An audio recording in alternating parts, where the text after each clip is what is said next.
Support WrestleTalk! Be kind to each other in the comments. There has been a major injury to one of the longest running uninjured guys on the WWE roster. Coming out of WrestleMania Backlash, The Miz has reportedly torn his ACL. This comes from Dave Meltzer and a bunch of other things, but specifically from the Wrestling Observer here. He tore his ACL, but we don't know the exact severity of the tear. They hoped it was a partial tear. That might not be that serious, but if it's a full tear, which they don't know yet, I presume he's going for scans or whatever in, is it Pittsburgh or Atlanta where they usually do the medic stuff? I'm not sure. It's one of those two, I think. It's wherever Edge shows up before he comes back to pass the WWE medical. It's wherever the factory that makes Z-Packs is based. It cuts down on shipping costs. It's right next door. You get one in a goodie bag if you go for a consultation. But yeah, if it's a full tear, that means he'll have to undergo surgery, which means you're looking at 7 to 9 months out. And it was all for the worst match of the year with the zombie lumberjack Damian Priest versus Miz match. Isn't that wonderful? I'm Mr. Davis. I'm joined by Lukewarm Luke Owen. We're reviewing Raw today, but we are starting off with this Miz chat. Yes, we are indeed. Yeah. So poor old Miz. This is awful news. Like, I'm hoping that it's not as serious an injury as is currently being reported. Because, like, as I said, they don't know the severity of this yet. So I think it's we're all hoping, obviously, that it's something that is less bad than that. It is the lesser end of an injury. I mean, you were the one who actually kind of spotted it during the match while we were watching this, which is because I saw him land awkwardly. Like, Damian Priest does the cartwheel kick off the top rope during this lumberjack that had actual zombies in it, and he lands on Miz and lands on his knee, and Miz instantly clutches at his knee, and you said, "Oh, I think Miz is hurt." And then, like, Miz just, like, he gets back up and he just carries on, and it almost feels like nothing bad had happened. And we all just sort of like, it's okay. Looks like he's fine. Turns out that might have been the spot, actually, where he legit got hurt. And I think you were saying as well that it was a pre-taped match as well. It wasn't live in front, I was about to say live in front of a crowd. It wasn't live in front of the Thunderdome at the time. It was actually just a pre-taped thing. Yeah, this is a Wrestling Observer again. And I guess, you had a lot of spots there and zombies, and they sort of flooded the arena with smoke and spooky effects. So yeah, they had taped that in advance. That was a pre-tape that they inserted in the live broadcast of Backlash.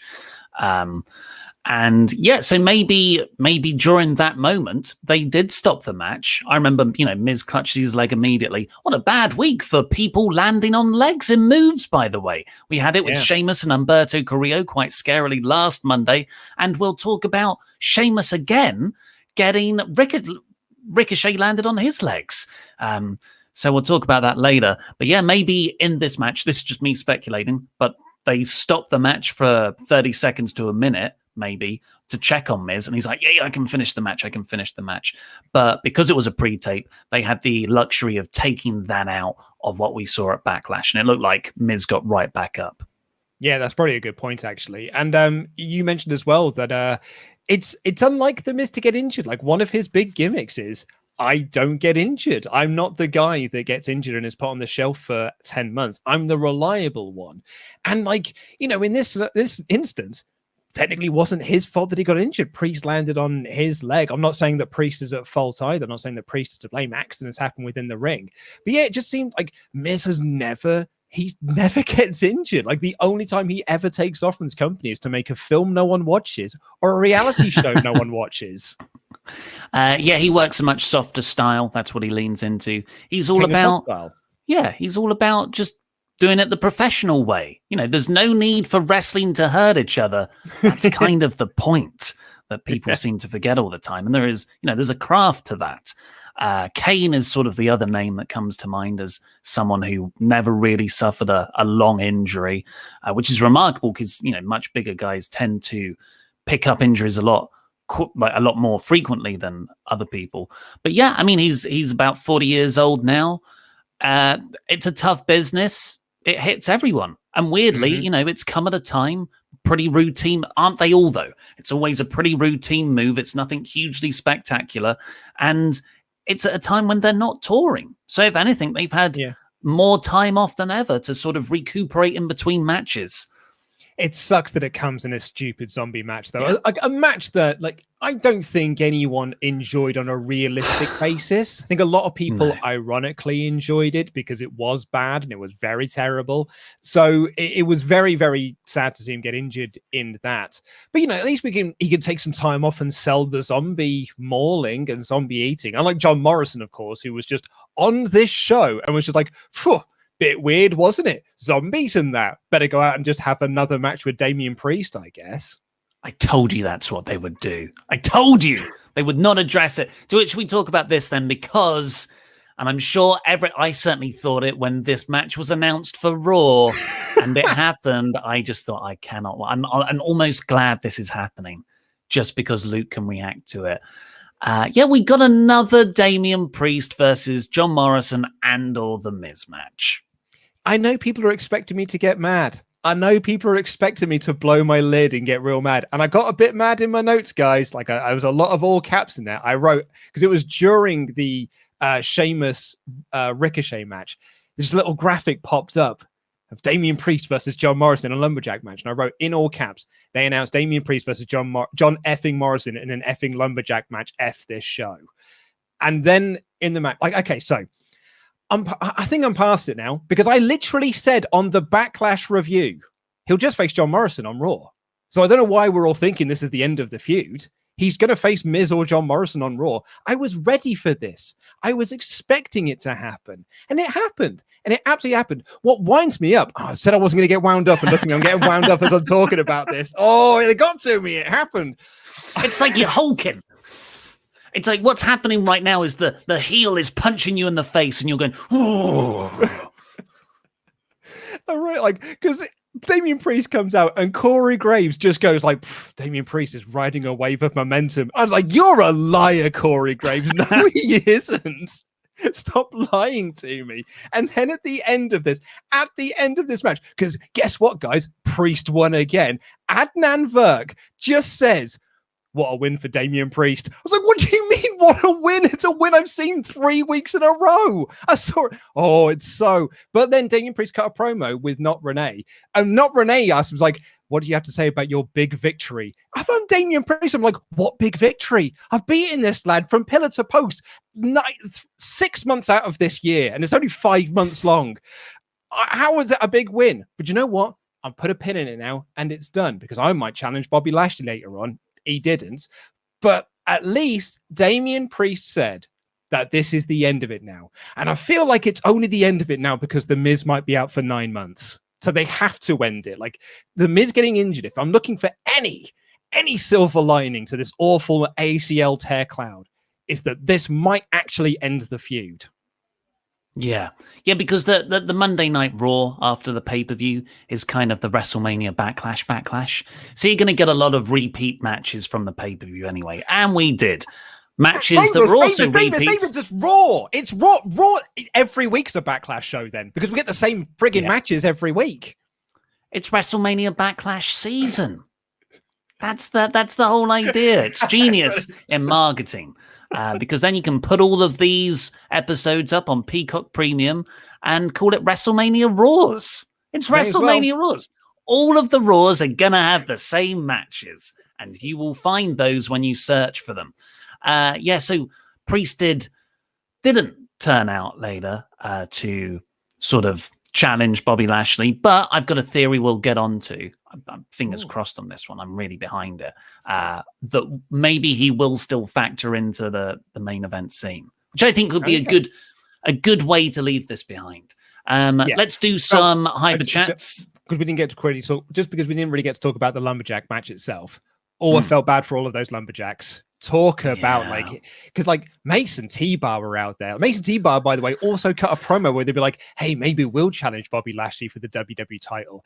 And then they were out there as lumberjacks. And I was like, well, that should tell you everything you need to know about how WWE actually see them as potential main eventers. Because they were out there with all the other geeks, Akira Tozawa, Humberto Carrillo, poor Mansoor. Man sore, man. Like, he had this debut 2 weeks ago, and his debut was he lost a DQ match. He lost to a DQ in Sheamus, and then that's it. And he hasn't been on TV since. Now he's a lumberjack with all the rest of the geeks and War Raiders. Like, they came back for a big thing. Now they're just geeks. Sorry, the Viking Raiders. Now they're just geeks on the outside with all the other geeks. Get us demonetized saying stuff like war. It's so offensive. The War Raiders. I didn't even mean to do that. The Viking Raiders were the ones that got me as well, because I was like, oh, Viking Raiders are back. And I forgot they'd already made their return from 9 months out of injury. I was like, oh, yeah. And we keep saying that Raw doesn't have any tag teams. That's why they have to keep putting singles guys together. But actually, they've got quite a few tag teams. They just hate them. Also, Cedric and Shelton were a part of this as well. And Nikki Cross. Nikki Cross, who was also back now after not being used for a while. She was brought back for main event. And, like Jinder Mahal, the idea was after a main event bring back, you then come back on Raw. Nowhere near her Alexa Bliss counterpart to ask what's going on there. She's just inexplicably a lumberjill in this lumberjack match. I have a theory on this one. She asked to be out there. Because like all she's been tweeting about is just like, I want to wrestle. I want to be out there on TV. I don't want to be sat in the back doing nothing. I want to be out there. And so she went to someone and said, I want to just put me out there. Just let me be on the show. And they were like, well, it doesn't matter because it's lumberjobbers anyway. So you may as well just just go and stand out with the rest of them. Because the commentary kept highlighting her being like, Nikki Cross really making the most of this opportunity. Really making a name for herself in this opportunity she's been given. I genuinely think it was Nikki Cross backstage was like, just let me go on TV for a bit, will you? Crikey, let me do something rather than sit back here. Please let me go into the match and be a lumberjobber, as you so brilliantly put, and awkwardly not be allowed to partake in any of the physicality. There was a big suplex spot to the outside, and she had to just stand over on the other pit of the apron like, woohoo, yay, I'm a woman and I cannot possibly get involved with any of the men. But whatever. Let's see what the Hyperchats have to say. Remember, WrestleTalk.com/support. Get them in there. We will read out every single one of them before the end of the show. And thank you very much to our wonderful members. The YouTube members. There's a little button underneath this stream on YouTube right now. You can get your own emotes. All the kids are doing the emotes. Badges. Stickers. I don't know if we got stickers. I don't know what any of that is. Anthony Velasquez says, Sean Ross Sapp said it best on his podcast last night when this was a monkey's paw curse type of show. Gave us some good things, but it also came with a price. What price? What's he talking about there? Well, so Sean's gimmick now is that it's Monday. It's Monkey Night Paw. So... which is very good, actually, which is just like, we keep asking for these things and then they give us it, but it's a cursed version of it. It's just like, oh man, I really want AJ Styles to face someone new. It's Elias. It's like, oh no, you're right. It's like, want Kofi Kingston back in the main event. It's all about distraction finishes and making all the people look bad. And Not a Real Doctor in Training says, although it was an accident, I can't help but think Miz's injury marks the end of any chance for Damian Priest on the main roster, and he will be viewed by Bruce and Vince as dangerous. Do you think Miz might choose to retire following this first injury? I think no on both counts, because they put him over strong on commentary. They did not bury him the night after. If they were angry with him, they would have. This is when you would have seen it. And if anything, they put him over the best he's ever looked. Not a Real Doctor in Training. He got a big win over John Morrison. A huge win. And he's riding a wave of momentum. Vandalia, 1998. I guess with Miz injured for a while, the fear of him returning with a zombie gimmick last night was quelled. Thank God for that. On the subject of Kofi, Matthew Makovsky. I love Kofi, but to have him effing pin the second hottest thing in WWE behind Roman, nah, that S is F. Unbelievably stupid. What the actual F, this is all in caps, by the way, did Vince smoke last night? And even worse, he was undefeated since January 4th. I didn't mind it. I thought it was actually quite a fun little main event. I thought it was pretty good too. Sorry, Matthew Makovsky. I also don't think Lashley is the second hottest thing in the company either anymore. I think no. Ever since Almighty overtook Hurt Business, nowhere near as cool. Matthew Mikovsky again, though. Maybe I'm being a tad harsh. The chemistry was decent. All right, this is a tale of two hyperchats here. Also, they made this match because it was the 1-year anniversary of Shad Gaspard's death. So it sort of makes sense. Also, Bobby with the girls at the beginning was straight GOAT S-word. I don't know if GOAT S-word is like, well, that's rubbish, or it's like greatest of all time S-word. Yeah, I think S-word isn't a saying, is it? Well, yeah, no, I think it is.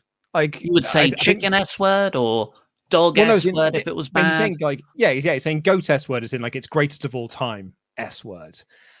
Also, Matthew McCoskey, I love that sort of like flip of a coin, like Tayson Meebar's new gimmick of flipping coins and that. It sums up the internet so well, I think. You know, you post something, and what most people don't do is they don't follow up. Oh, you know what? Maybe I was too rash. They just walk away and think that to themselves and leave this horrible thing on the internet. Whereas Matthew Mikovsky, he's like, no, I'm going to show you my thinking in process here. Anthony Velasquez, just 2 more. Ollie, I hope you're right about the WWE title scene and we get new matchups, but knowing WWE, it will just be Drew versus Bobby again at Hell in a Cell. And Vandalia 1998, 3 out of 5. I think that's the highest Raw rating we've had in a while. It's sad when you actually cheer for average ratings. I'm excited to see what they do with the Kofi win, but also scared because I've been excited before. Yes. Well, let's get into this Raw review now. We'll answer all the other hyperchats at the end of the show. WrestleTalk.com/support. Get them in. But the show did begin with Bobby Lashley coming out from his locker room. It's sort of a cold open, flanked by 5 women. And, you know, sort of doing the heel, look at all the beautiful women I have. It's implied that MVP got them for him, I think. Oh, I'm pretty sure that was what they were saying, Yeah, which is fun. And someone said, and I'm so annoyed I didn't do this joke, it's his 5 beautiful sisters.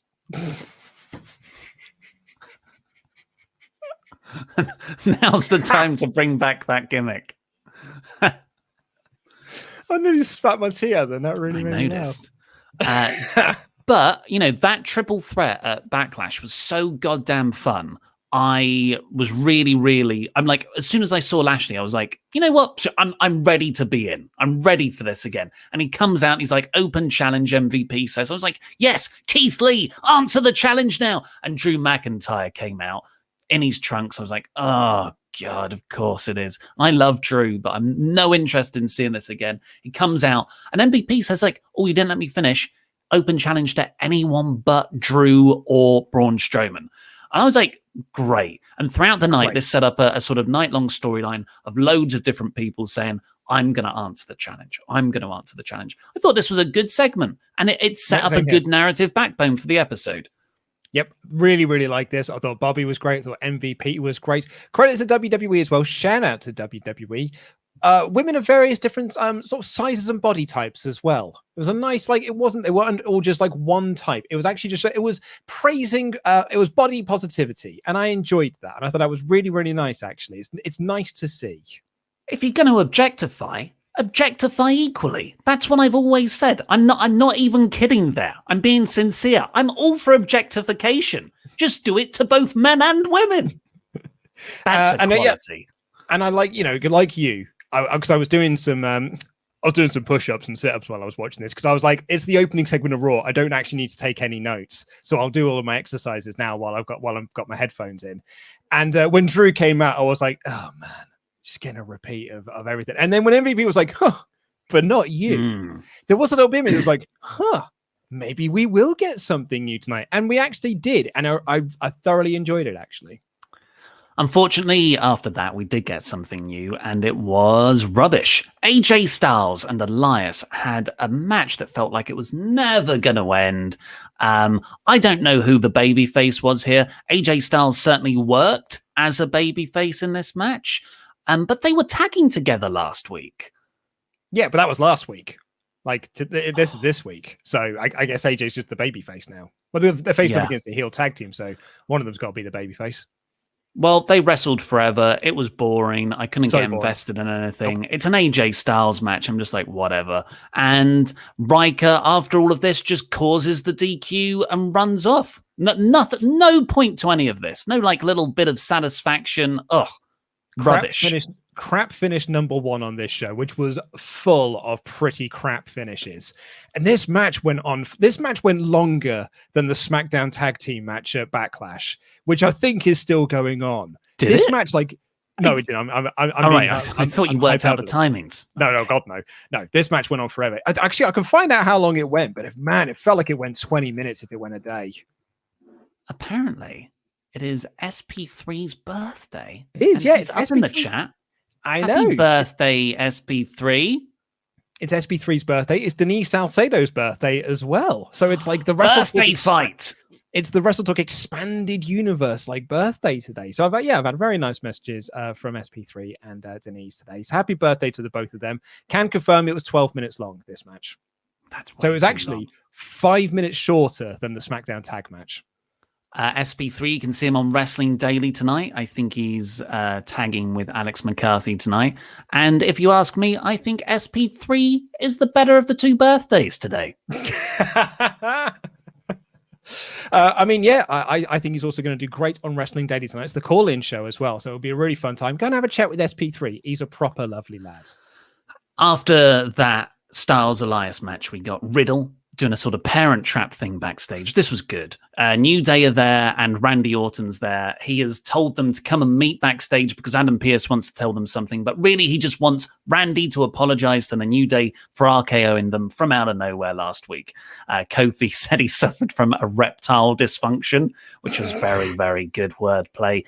And, this was a really good segment. Started out comedic, but Kofi then got some fire. He's got a lot of history with Orton, something that I would like explored more, but, I'll take what I'm given. And Kofi was like, no, you're not going to apologize. Even if you apologized, we won't accept it. Let's have a match later. Let's do it like it's 2010. Do it like it's 2019.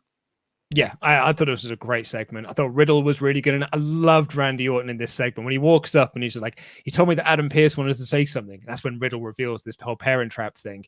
And Riddle's like, look, bro, I just want you to apologize for what you did. And Randy's like, I'm not going to apologize because I'm not sorry. And I was like, yes, that's good, Randy. If you're not sorry, then don't say it. Unfortunately, then we got probably the worst thing on the show, which was Alexa Bliss's Playground segment with the new tag team champions, Natalya and Tamina. Not the most charismatic interview presences in general. And they were sort of up against the Bliss's stuff, which I am so over. So over. And Bliss just does like, oh, look at Lily. Lily wants to know what your favorite color is. And they're like, and Natalya's like, a pink. And Tamina's like, you're black and blue because that's what you're going to be. And Bliss goes, do you ever like to swat the flies away and pull the wings off the flies? And like, it's so boring. Natalya and Tamina just walk off and she's just like, ugh. Hated it. Why did they go?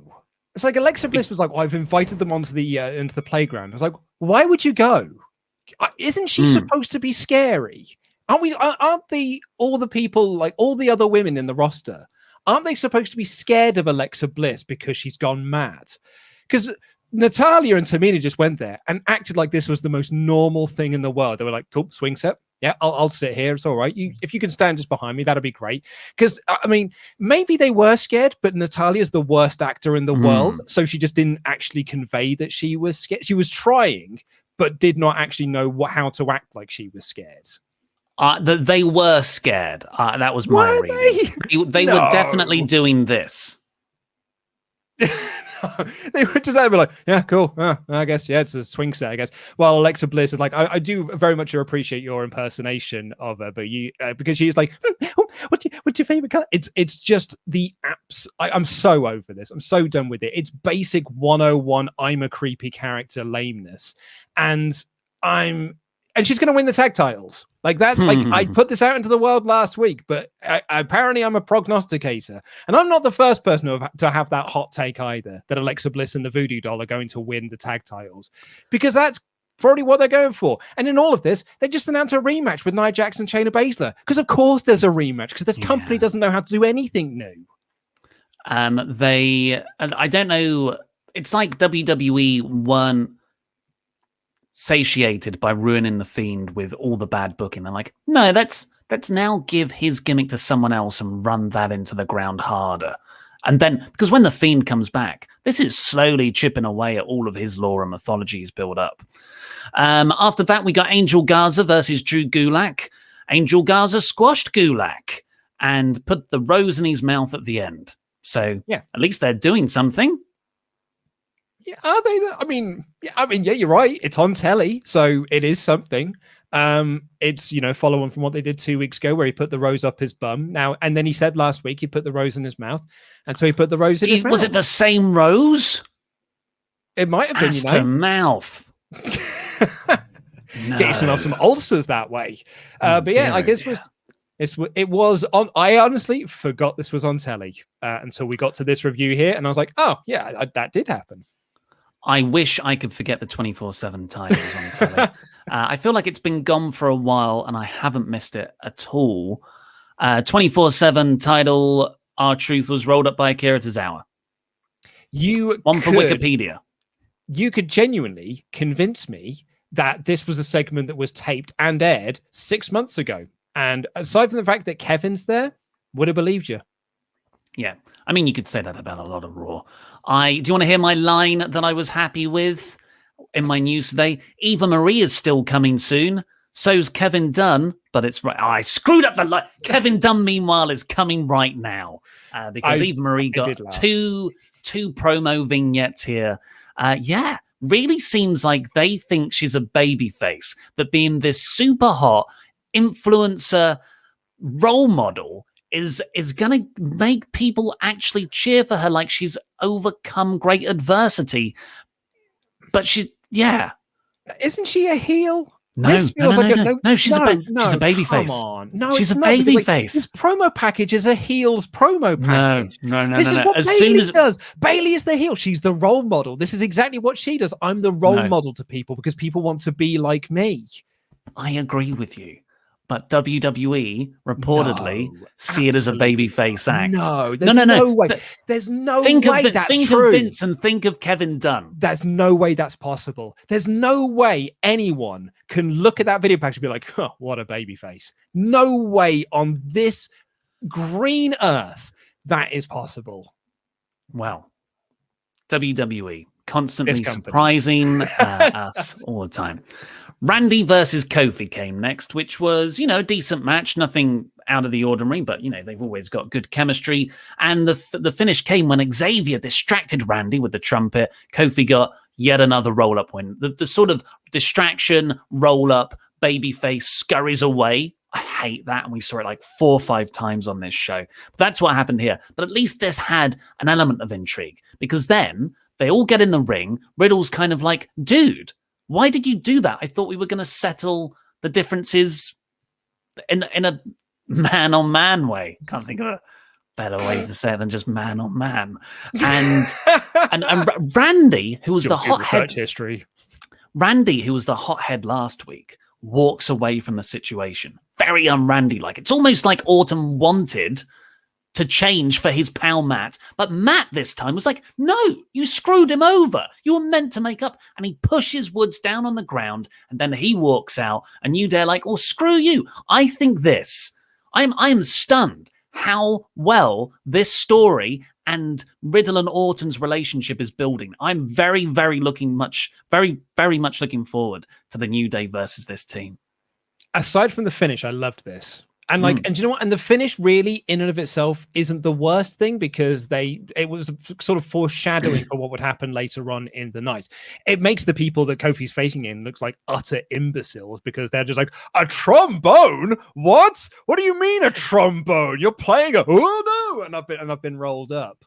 It's better than MVP. Hey, Drew. Yo, Drew. Hey, your mom's going out with Squeak. It's so that aside, I love everything about this. And you know how we were saying in the Backlash live stream, it's like, isn't it weird that the Roman Reigns storyline is the best thing in WWE right now? And it's the storyline where Roman reportedly has all of the creative control, and he's heavily involved in the sort of creative direction of this. Isn't it funny that this is the best thing on Raw, and it's reportedly the one that Randy Orton requested that they do? because he was like, "You're going to work with Braun Strowman." He was like, "That don't work for me, brother. I'm going to work with Matt Riddle if it's all right with you." And now it feels like Randy's got like the sway to kind of like push this in the direction that he wants it to head into, as almost a reward for the terrible Fiend stuff they put him through for 6 months. So like, yeah, isn't it weird that like the good stuff on the show is the stuff that the wrestlers are actively involved in? Doesn't always work, though. I think Bliss might be behind some of her stuff. And Jay Prize, man to man, is the expression I was looking for. Thank you. Not man on man. We've got all the blonde Raw women and Naomi standing in a row backstage. They're all blonde. They're all the same. It's so weird, isn't it? This segment, they were all standing in a row. So mad awkward. In this office that has 2 entrances by the looks of it, because heels and faces just often walk in from different sides. No. Rhea Ripley's just standing slightly off shot. So they're all standing in a row. I have to say that there's 2 doors. Otherwise, it makes my head explode. Whatever makes you sleep at night, man.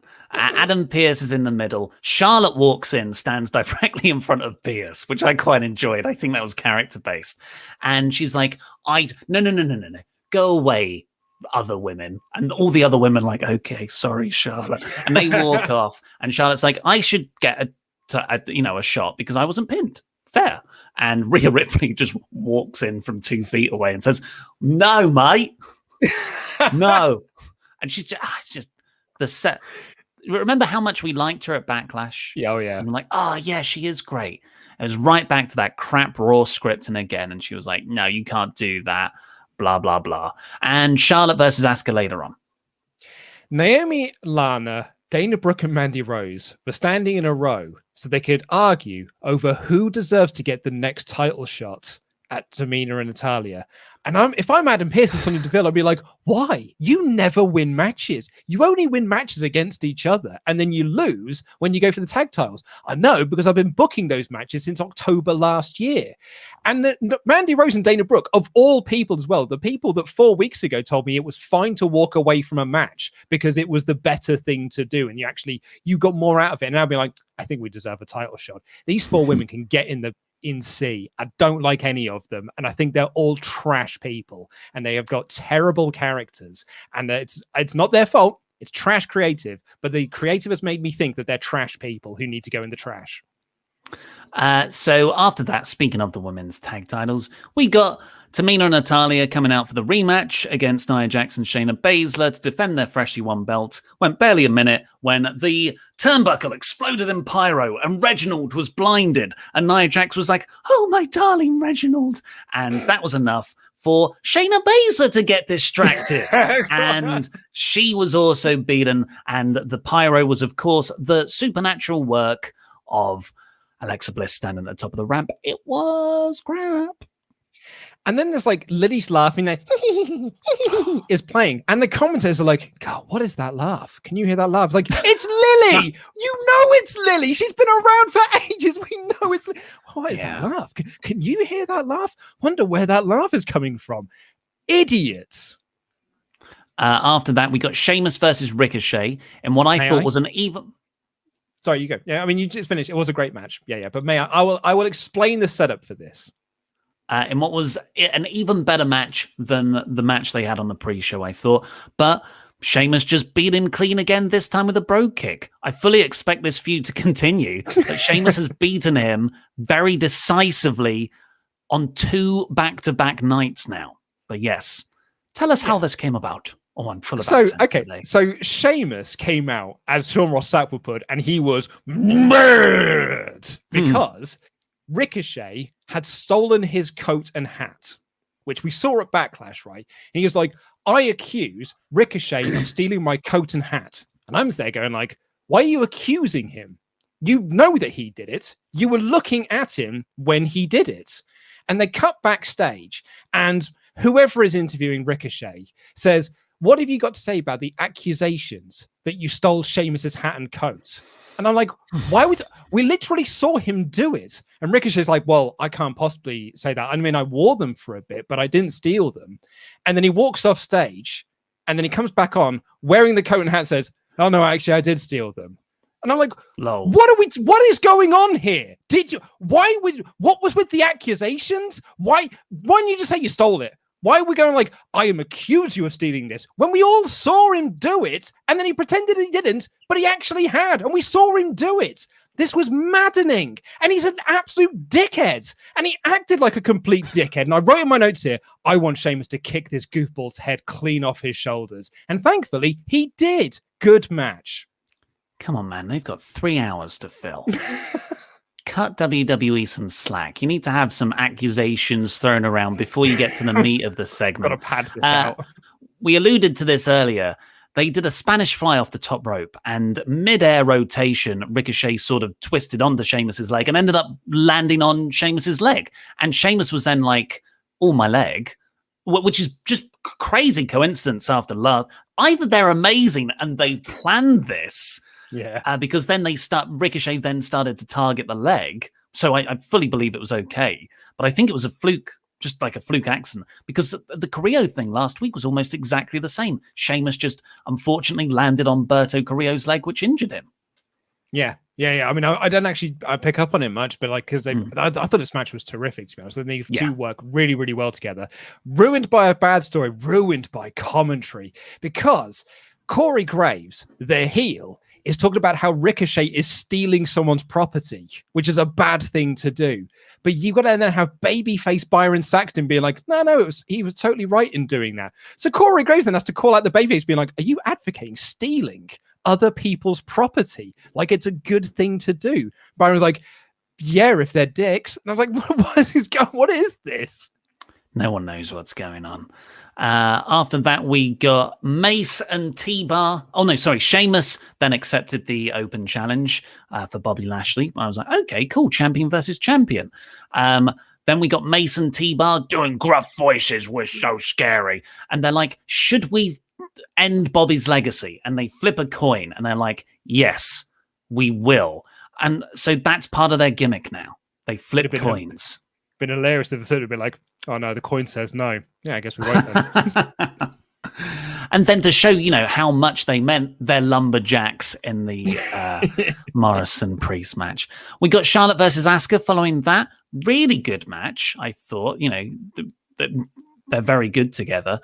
And then Rhea comes out before the ad break. It's so formulaic and rehearsed. I hate it. But the match was good. Cut to black a few times during the match. Apparently that was Charlotte's wardrobe malfunctions. You kind of see it happening. But yeah, it was like 3-4 times that happened. So maybe that Cruella DeVille cosplay is not a good idea. But the finish was Charlotte got in Rhea's face. Oh, there was also a botch from a Spanish fly where Charlotte, like Asuka didn't go with Charlotte, which is a bit weird. Yeah. I did very much enjoy Charlotte's Andrade back elbow spots, which is now just sort of like, she just copped it into her arsenal, which it really works well for her as well. Charlotte mouthed off at Rhea at ringside, got back in the ring, and Asuka also just rolled her up. Yeah, and the commentators were very clear in telling us that Rhea Ripley beat Charlotte Flair here. It was nothing to do with Asuka, who has done nothing but been pinned since WrestleMania, it would seem. And just like this win did nothing for her. And the commentator was like, it's all about Ripley versus Charlotte. Asuka is just there. We got Morrison versus Priest, which we've already discussed. And after that, Priest accepted the open challenge. So I was like, okay, we got 4 people now. Then we had another Eva Marie promo. Shelton Benjamin accepted the open challenge. I was like, fair play. If they can have a multi-man match, that's a cool addition. But he had a brawl with Cedric backstage. And then in the main event, we finally find out who is going to accept the open challenge. And it's none of those people. I was fully prepared for this person comes out, this person comes out. Well, you will all face each other and we won't get a title match at all. But it was Kofi Kingston. Yeah, I totally caught me off guard. Really an excellent sleight of hand. Because he didn't he was one of those people that never mentioned it in the night. And as you said in your review, he'd also had a match. So he wasn't a name that I was not expecting it to be. And he came out and I thought, what an absolute stroke of genius. And then they came out and had this match and it was just like Bobby instantly just planted him down. And I was like, oh my God, don't just pin him straight away. And it wasn't like he kicked out and they did like a bit of back and forth in this sort of stuff. And then they did the exact same finish they did in the Orton thing, which is Xavier Woods placed up on the trombone and Bobby goes, blah, blah, blah, blah, a trombone? What on blazes is this? What even is this noise? And then Kofi just rolls him up to get the win. So like, and Drew caused a distraction as well. But like, it was a distraction finish. Yeah, you sort of, they did that spot. But Bobby was like, no, F off, mate, and kept on beating up Kofi. It was when MVP was going to cheat with the cane at the end, behind the referee's back, to hit Kofi in the head. But Drew stopped it from happening. He hit Bobby instead. That's how Kofi won. Yeah, fair enough. I retract that then. I've already forgotten how the show ended. And then, but I mean, my guess is that we're going to get Kofi versus Bobby next week for the title, so we can build to Drew versus Bobby at Hell in a Cell. Maybe. Let's get onto that in a second. I was going to say that we all thought it was an open challenge for the WWE title, mainly because the commentary team kept on telling us it was.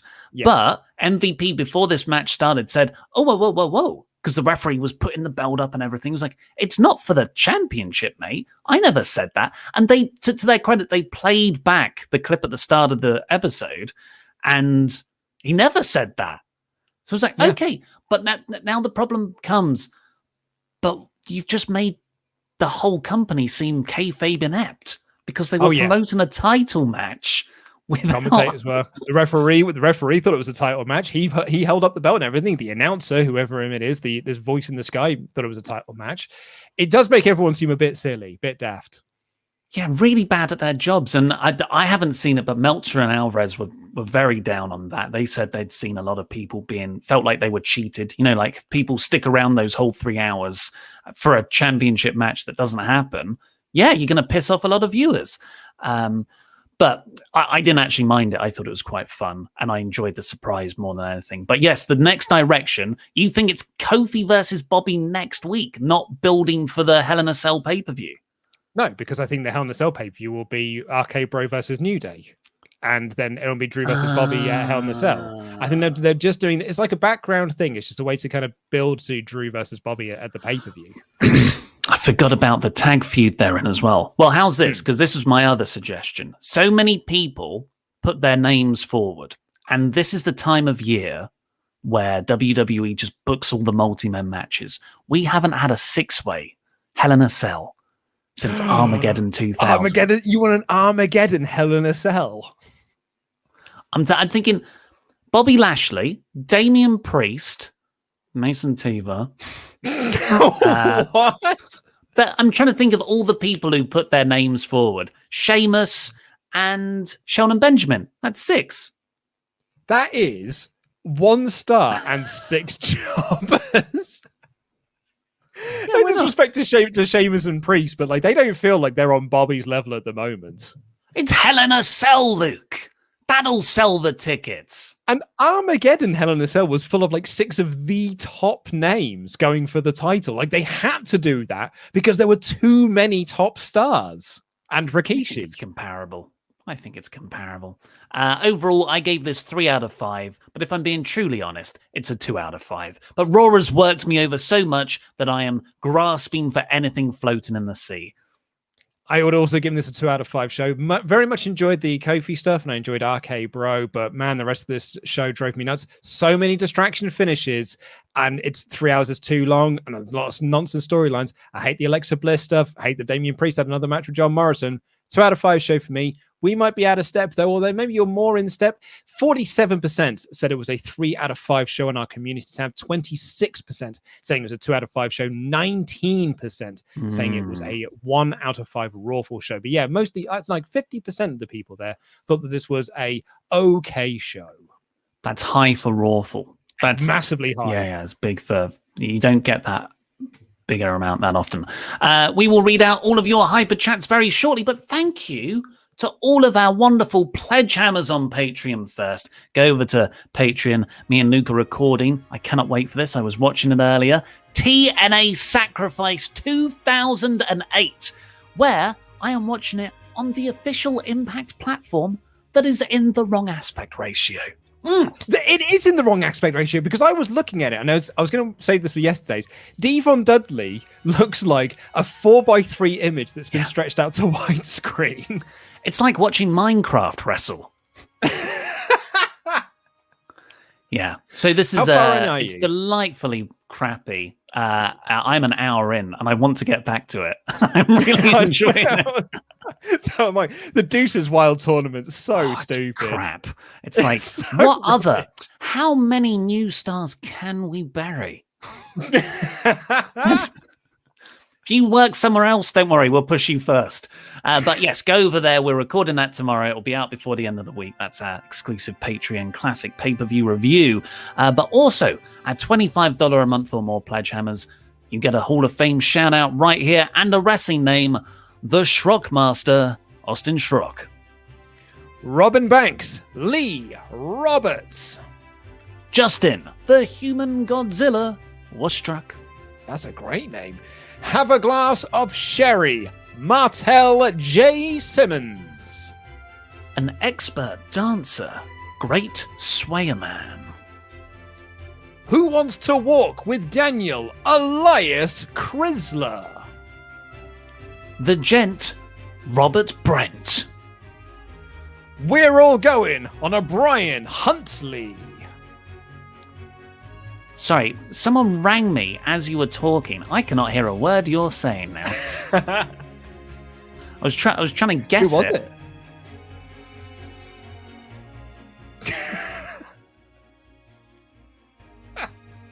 Was it Adam? Oh, I've got it.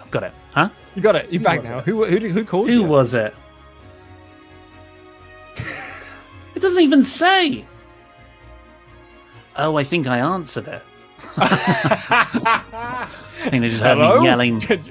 An expert dancer. An expert dancer, Great Swayer Man. We've already done that one. We're said massively that. ahead. The Gent, Robert Brent. We've done that one as well. You'll never get this name on a right. Brian Huntley. No, that's what I did. You'll never get this name right. It's your one. You'll never get this name right. Matthew Zimjewski. Moving sideways, Kieran Crabtree. The Harbinger Doom Lion. Yanni Zain Hamid. Thank you all so much. And I cannot wait to record TNA Sacrifice 2008 because what a show it is. We haven't even got to the ladder match yet. The ladder match that it comes down to two people to have then a singles match. Oh no, it's a battle royale to lead to a ladder match where the loser gets their head shaved. Yes, I just finished watching the video package for the Terror Dome, which they said is the only structure that can contain a great white shark. What a stupid way to promote this. But let's get to your hyper chats. Remember, WrestleTalk.com/support. We'll read out every single one of them. Ding, ding, ding. Last call. Adam Blamplate. I found the best way to watch Raw and enjoy yourself. Mute it and open Quizlemania in another window and watch them at the same time. The Portuguese Mr. Davis. Hi, guys. Thought this show was good. Comparing to other Raws we've had apart from the Priest thing, of course. English Mr. Davis. Can I join the All Authority? I reckon I would be better than that pesky other one you've had. Love you all. Yeah, I need to find a tag partner. Ryan F. A quick suggestion to Adam Blamplate, though. Just watch Quizlemania. Like if your whole thing of just like you have to mute the other show to just watch Quizlemania and don't bother watching the other one.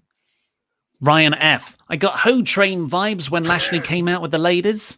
Bazo Banks. Curse you, Luke, for putting Lily and Alexa as tag champs and Lily going after Reginald into the universe. They always listen to us with things we don't want.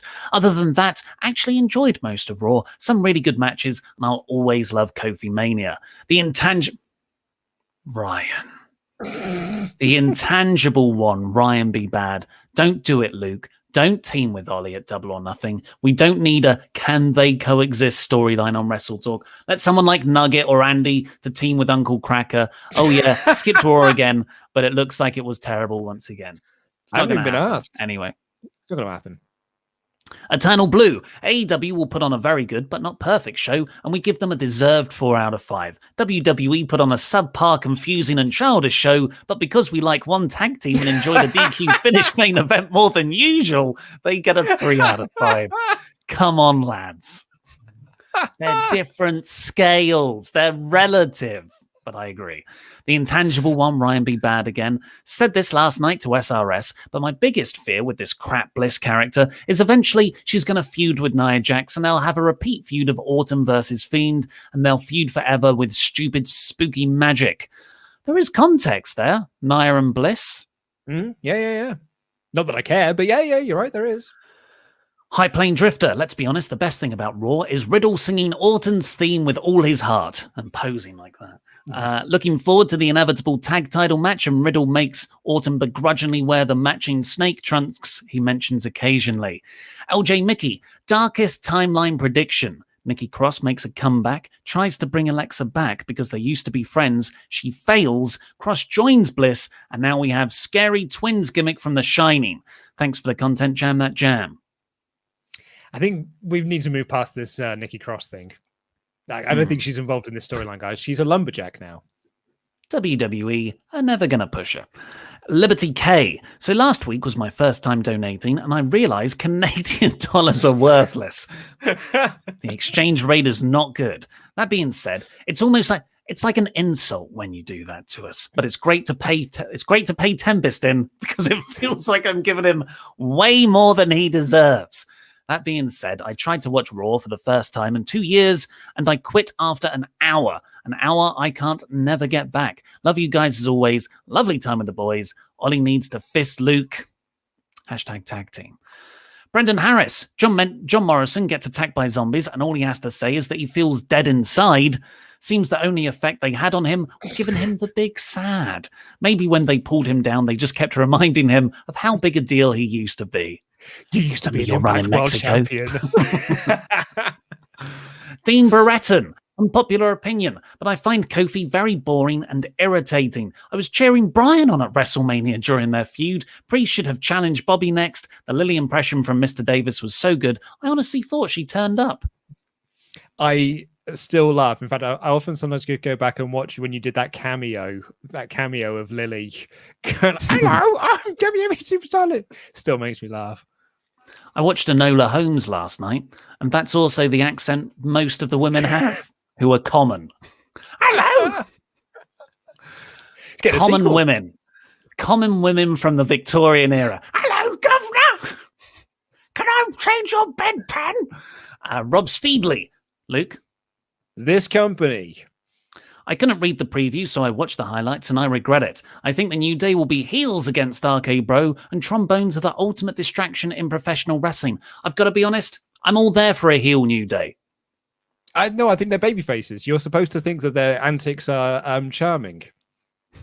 Blight Patterson. I'm enjoying RK Bro, I think. Could expand Randy's tag team issues, maybe have him address it for the first time he ever trusted anyone. They betrayed him in Evolution. I love that, Patterson. Tyler Woodward. The Lumberjack match at Backlash wasn't that it was a Zombie Jack match. I know this is coming off a Miz injury, but I'm glad Priest will finally be able to do something different. RK Bro is always the highlight. Also, have you seen the Denise doc? Jam That Jam.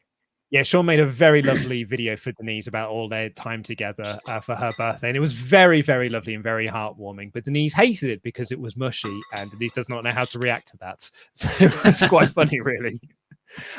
James Hanley says, morning from Pennsylvania, gents. Just wanted to thank you, Ollie. I don't know why you're messing up the name WrestleBackmania Lash. Makes me laugh every time. But it was much needed this morning. Homestar Fan 13 says, imagine being an indie star who's made a name for yourself all over the world. And you sign with WWE, they've no idea how to use you, and you just sit in catering until they let you go so you can go back to the indies. Why would anyone sign with WWE? Because it's the big time. Blake, people are saying the Zombie Jacks are the most cringy thing in WWE history. Have a short memory. Alberto Del Rio once hit Santa Claus with a car. Nothing will beat that. That was a Christmas show. Yeah, and that was quite funny. Tyrone Kidd with Kofi Mania. It's not funny with hindsight. Tyrone Kidd with Kofi Mania running wild again. Love them on Raw Talk. Tyrone Kidd, don't lie that you watch Raw Talk. No one does. With Kofi Mania running wild again, the question I have is, what's your favorite upset match? Mine is Jericho over Triple H and Barry Horowitz beating Skip there, and that ending up being a feud. Well, obviously, the famous one is the 1, 2, 3 Kid. It's probably the biggest upset, isn't it? I don't know. Upset victory. It's that Jericho Triple H one where he won the title for like that one night, right? Because Earl Hebner did the fast count. I loved that episode of SmackDown. It was so great. Dre Smith, I'm so scared that WWE won't do Mr. Davis 2001 Hell in a Cell theory. It was 2000. I'm sad because after hearing it, that's the idea I want. I wrote down 2001 in my script, realized I was wrong, corrected it, and read out 2001 anyway. So apologies that, everybody.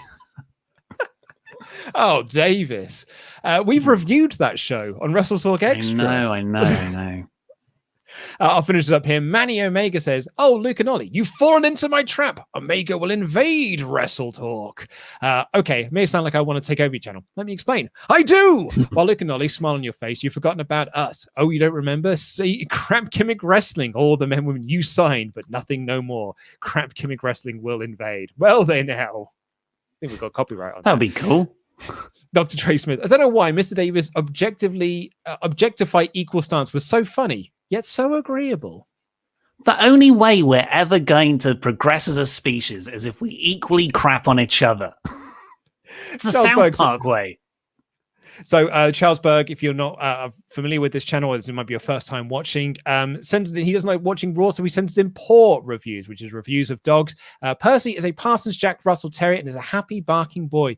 He loves getting chin scratches and trying to steal other dogs' food. He acts tough, but is deathly afraid of cats. Nicknames Perciness, Percy Pringle, Perce E, sent in a pic. Pic is here. By the way, Charles, this is way more work than it should really be for this review show. But there you go. There's a picture of the dog right there. That's Percy.